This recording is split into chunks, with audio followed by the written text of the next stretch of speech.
What is up? This is your boy Anecdotal, and today we're finally taking World Hero Mission Bakugo into hero rating, collecting all those stars, and making sure that we go ahead and get that pump to our BP. So, first, as always, we always got to go ahead and increase the affinity to at least level 6. That way, we get some free hero coins there, a very small little rebate. Try to level up anything here that's good. So I believe he is power, so anything that has power in his chips is the way to go, and anything else that has accommodating attack things with it, that's the way to go. Luckily, I got his EX card, you already know, and the only person I don't have the EX card for is unfortunately Deku, man, because that first time around with those World Hero missions, I ended up missing it, man. But yeah, I ended up going upper left on the talent tree and bottom right. I'm just looking at the math that's going on in the upper right. Comparatively, it seems lower. So that's what I'm gonna go with. Not that I'm great at math, it just seems like the way to go. So, hero rating. Now, the thing is, every time a new character comes out or you don't have a character, it's almost automatically worth it simply because you can do hero rating and you can hit like a huge bonus in hero rating. And with that, you get a whole lot more BP. So like one of the biggest things that's actually changing or like spreading the difference between BP for pay to play players and free to play players is the difference in their hero rating. So if it's a lot higher, they're getting all these extra buffs for having more stars, and that's helping them. And also, of course, the fact that they have crazy premium cards, premium active cards that we can't do anything about, because that's where the other huge difference in BP comes from. And like just enabling people to do way more than you think they would. But look at that, 1 second, man. 1 second. So yeah, if you don't have a character, man, it's almost always worth pulling. But honestly, man, I'm really starting to be a little bit more on the side of making sure that you have a really solid active card first, that you can just move to your other really strong characters, and that will change things for you a whole lot. But I will get into that in another video. Right now, it's all about Bakugo shining right now, blazing like the star that he is, because he is on fire. Look at that, man. So before, as I said, with the first Bakugo hero rating video, with the OG Bakugo, that my dude really felt like Mega Man. You use either the W or the E, and right after that, you can spam Q and do your little pot shots there. But this time, you get to actually hold Q. It kind of roots him where he can't really be interrupted once he starts to shoot, which makes him already deadly just for that.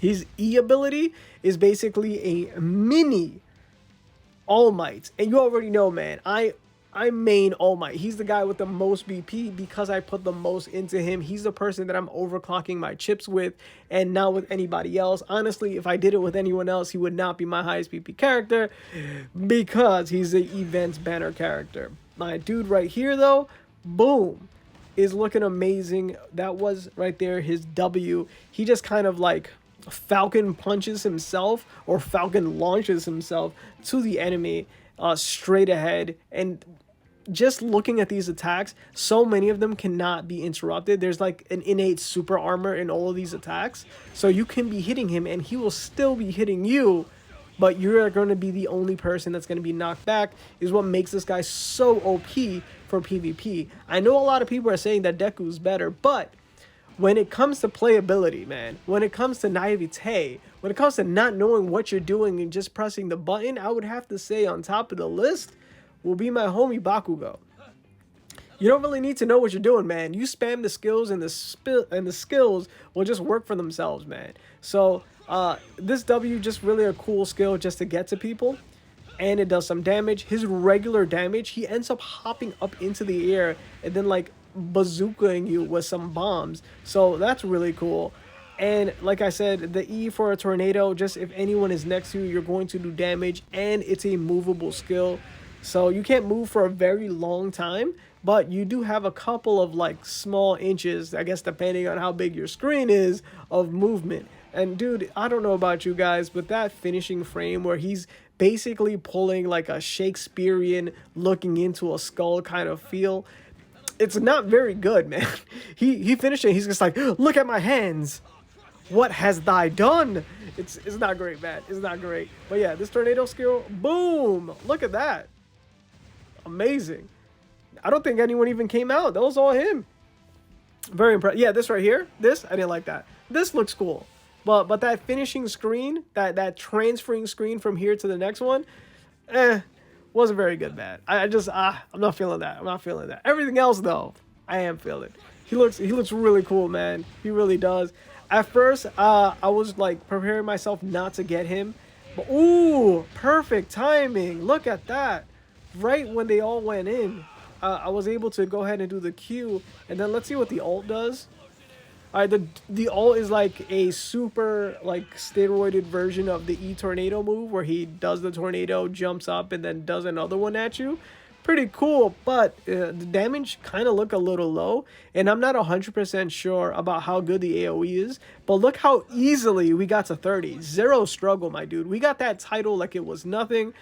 Double pressure. Double pressure.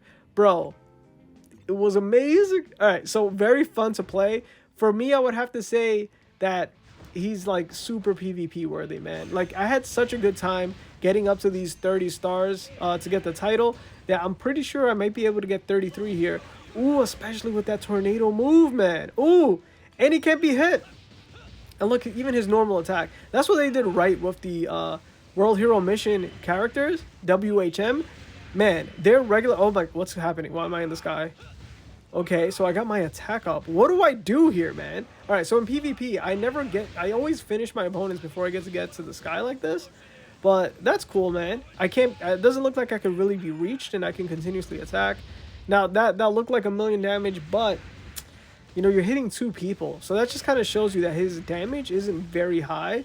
But yet again, I don't have, like, a perfect build on him anyways. But that was easy, man. Easy W's. And I didn't put, like, amazing cards on him. This is just him being him. 3 stars, 47 seconds to get to 33 stars. Bruh, that's impressive, man. Now, after this, after the 33 stars, everything becomes just a little bit more difficult. This is still very doable, just if you have high BP. But after the 36 stars, that's when having really good active cards have come in, or just any good really premium cards or 6-star cards. That's when that really starts showing up. It's going to be way too difficult for this guy. So I'm probably not even going to try. But here, yeah, I can see like there's a damage threshold that I'm not really hitting.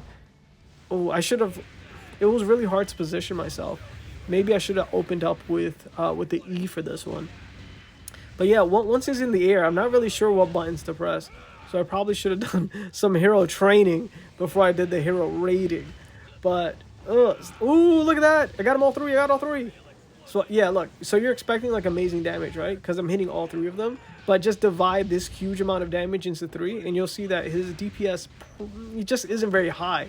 It's not impressive at all. It's not bad. It's just not very impressive. So the whole thing about him is that you really just can't keep this guy down. If anything, he's a tenacity type character, man. He does not give up. No matter what. If he's getting hit, he can continue hitting. He'll fly up. It looks like I only have a few seconds left to finish them off. But this is the last mob of this level. So maybe I'll be able to just get 1 star. But yeah, look at this, man. It should be like so much higher. But this is all the damage I get. Oh, I didn't get everyone? Oh, all right. Well, I'm pretty sure I can manage 1 star, like in another playthrough.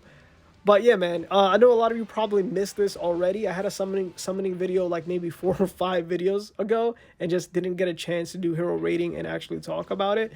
But yeah, man, really good. Ended up getting the title, and look at this. I end up getting one of those huge buffs that I was talking about before. That really is the thing that gets your BP like really high. So the regardless right there, where you get all these extra points for your hits on your special here. Those things are really, really helpful. And this guy's a really great character. If they do come back, I probably won't try to get him at SS. Deku for sure, or Icy Hot are probably going to be ahead of them. But for PvP, my dude's a beast. And you don't really need to get him any stronger for PvP because it takes all those things out of the equation. So yeah, man, super great character, super fun to play with, and just like his PvP potential is amazing, especially for someone who doesn't care about BP.